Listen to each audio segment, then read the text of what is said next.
stars come to shine when it's dark. From so far away, show us where we are. What makes the sun go to sleep every day, and what's it dream of? I wonder.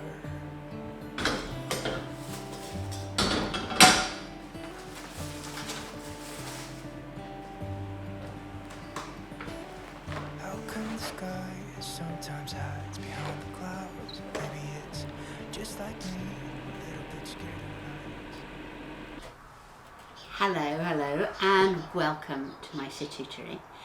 As you probably saw from my montage before this, it has been really rainy this morning, but the sun has come out. You might be able to hear the birds singing. They stopped just as soon as I said that. Anyway, the birds are singing, and here I am to say happy Friday to you. The first thing that I want to do today is, I mentioned in my Friday letter to people about the wonderful kind of knitwear designs in the Chris Killip photography exhibition that was in London last month.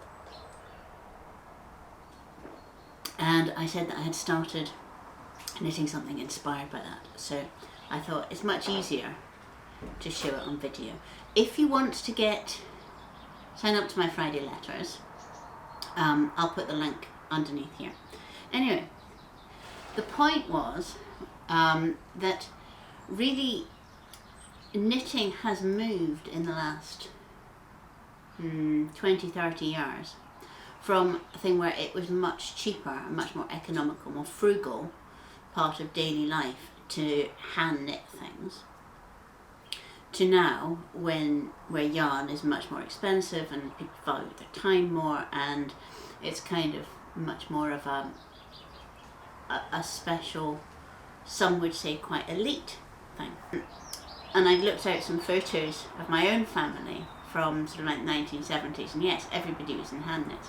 So what I wanted to do was to see about going back to that, inspired by a wonderful cabled tank top that was in the exhibition, and just to start with some random yarn and try and knit myself something. So this is my yarn, and it's on a cone, and inside it says Elk Mill in here, Elk Mill, and it says wool shade 7, dye 30895, and it's a wool, but it's a very springy kind of yarn. And although I swatched this very successfully, I am, as I knit it, feeling it's a bit springy in, and although ostensibly this is for me, I'm thinking that it might have to go to somebody who's a little bit smaller. But anyway, so I have cast on a 3x3 rib, and I had already done this before I had decided on the cabling pattern, so it's not quite as neat, the transition, as it should be maybe. But I have started the cabling, and it is exactly like the photo. It is a six stitch rib, just very simple, over and over, with 2 stitches, 2 purl stitches, then a plain stitch, 2 purl stitches, and then the 6 cable again. And this is what I'm knitting at the moment. It's a delight to knit. I would say that this very springy wool is a great delight to knit, but it's not quite as wide as it suggested, the swatch suggested it should be. So that's my work in progress at the moment. I'm going to get some knitting done on that in a bit. Other thing that I'm doing today is I'm going over to pick up some hazel sticks from Green Aspirations, which is our kind of local coppicing people, and they have put aside some tall hazel sticks for me to make sweet pea supports from, and also some shorter ones which I'm going to try and make a kind of a thing to keep my dahlias up this year, because every year the dahlias just fall over because I forget about supporting them. So that is what I'm going to go and do after I've had my coffee.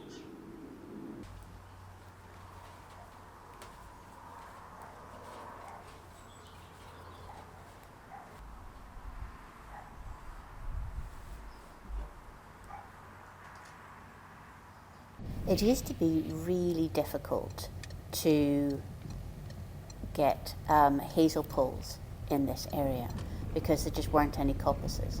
But there's now a wonderful company called Green Aspirations, which is based about a 15-minute drive from me, and they're managing a coppice down in South Lanarkshire, and it's now come back onto its 7-year rotation. So I'm able to buy some wonderful poles from them. No, they're not. No, I've done it before. Right. I've done it before. So I've bought 2 very tall bundles, which are going to be sweet pea supports. And then I've got a 6-foot bundle and a 4-foot bundle. And I'm going to use them to make a kind of a bean support right at the front of the garden to kind of give it a little bit more structure. I'll be making the supports probably over the weekend when I've got somebody to help me hold everything steady. So I'll film that and I will put it into next week's vlog. And one of the great things about coming along to Green Aspirations is that they are just along the road from my great friend Kat Goldin. So it's a great excuse to drop in and have a cup of coffee.